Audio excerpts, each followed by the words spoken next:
Welcome back. We're going to continue our discussion, part of Tammy's testimony.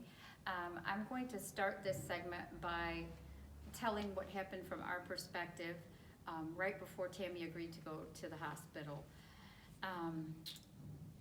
It was about 5 days, this happened in August, and it was about 5 days before she went that I began to pray for her and intercede for her. We had taken away all money, cars, any kind of resources, and I knew she was still getting drugs because the behaviors were there and the children were telling me that.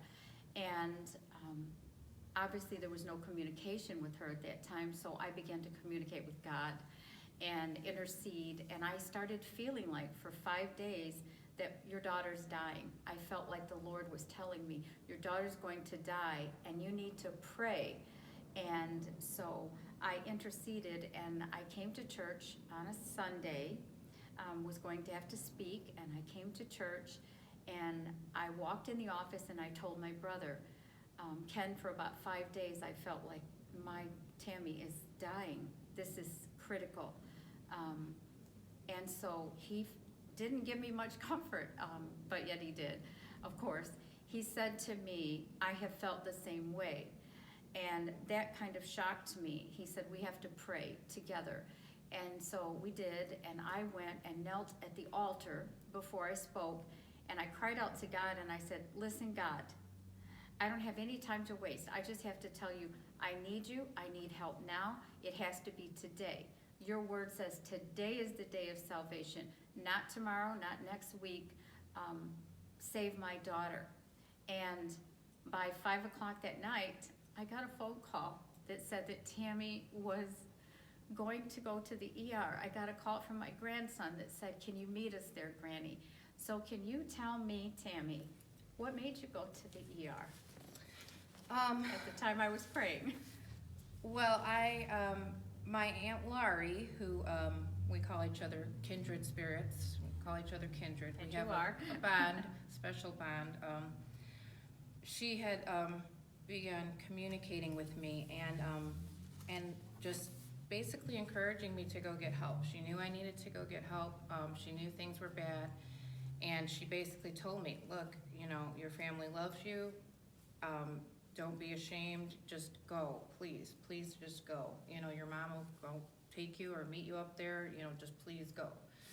And, I was scared. I just, for so long, I had just believed the lie that, I could not go, and I finally just said, you know what, and because things had gotten so bad, and I was getting ready to, it was just bad. I was suicidal. I had written goodbye letters. I was very much close to making a decision. And so because of that, I was battling. There was a battle going on inside me, and life or death. And I told her, and I finally just said, you know what, I've got to go. I said yes, because I knew it was this or death.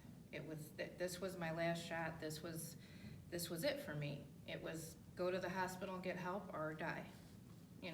A or B, pick one. So I said, yes, I'll go. I've got nothing to lose Wow. at this point, nothing. Wow, that is so powerful, how God used everybody and put everything in its place. One of the things that I remember that night when I arrived at the hospital, and my grandson was there, who is so strong, Lewis, and Josh came, and Jason. I remember a particular nurse that was at the hospital, and she came in our room, and she said, I wasn't even supposed to work tonight, but she said, I'm going to tell you something. This is very personal to me tonight. She said, Tammy, you're going to make it.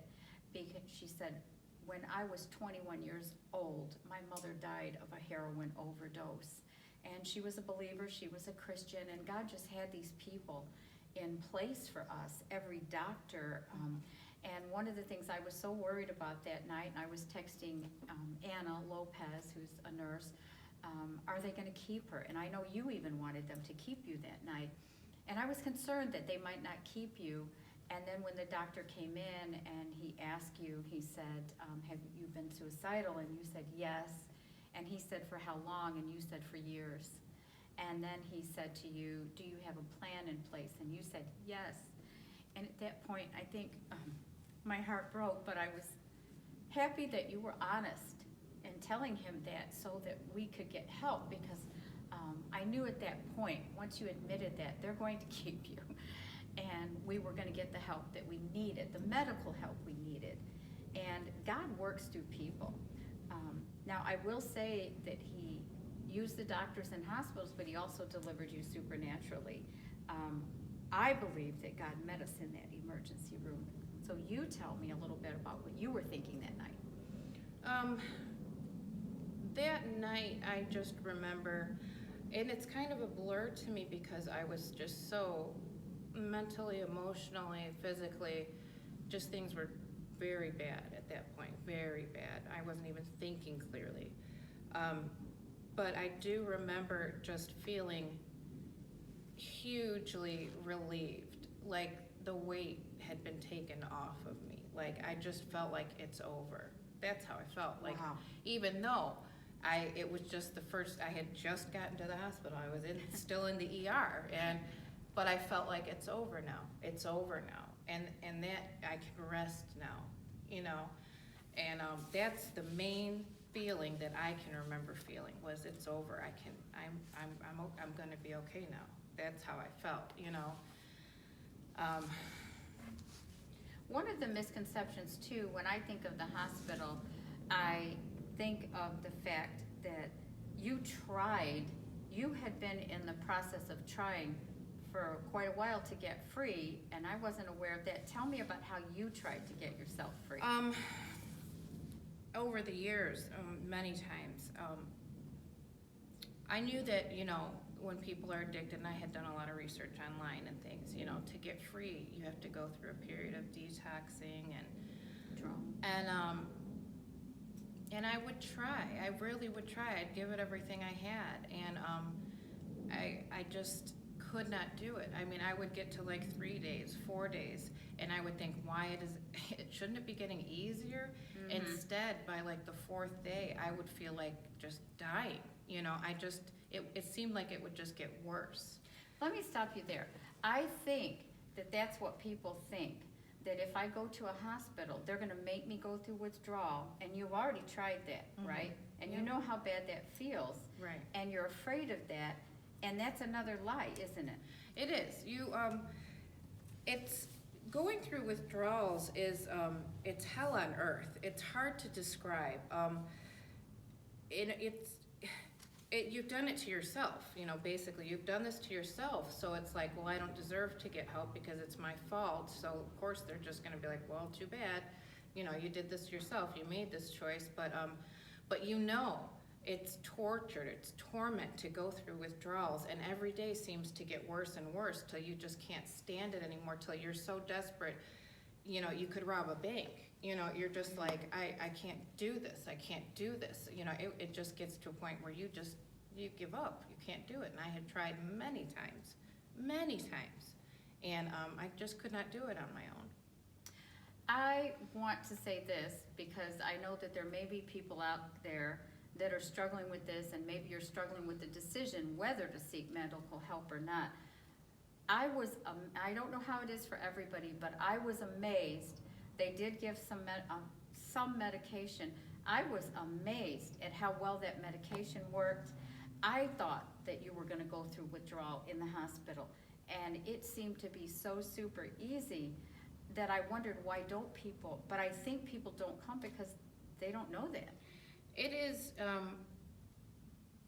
one of those things where it is the individual's perspective, their choice. I wanted to be free desperately badly. I did not want to continue to be an addict. I did not want to continue to even to get high or to feel better. I wanted to be free, and but I couldn't take the withdrawals. I just couldn't take it. So the medication helped because it kept me from those horrible, sickening withdrawals, and that was what led to me getting free, was not having to, you know, it's hard to explain, you know, it's basically, you know, keeps you from getting so sick, you just wanna rip your Right. hair out and you feel like you're dying and you're it's awful, awful. But there are people out there who are not ready to be free. And so the medication's not gonna work because the medication doesn't make you feel high. They still want that high, you know, I was in the hospital and there were people talking about, as soon as I get out of here, I'm going to get Oh, my drugs. goodness. I'm going to get a bag of That such shocked and such. me. And I was just like, oh my gosh, you know, you have this chance, this opportunity, you know, for a new life, for freedom. But you know what? It's if you're not ready and you don't want to be free, you're not going to be. You know, That's the true. medication's not going to help. You know, so Wow, that's shocking to me. Well, we're going to continue this one more time. We're gonna have one last segment about this, because I think it's a subject that everyone needs to hear about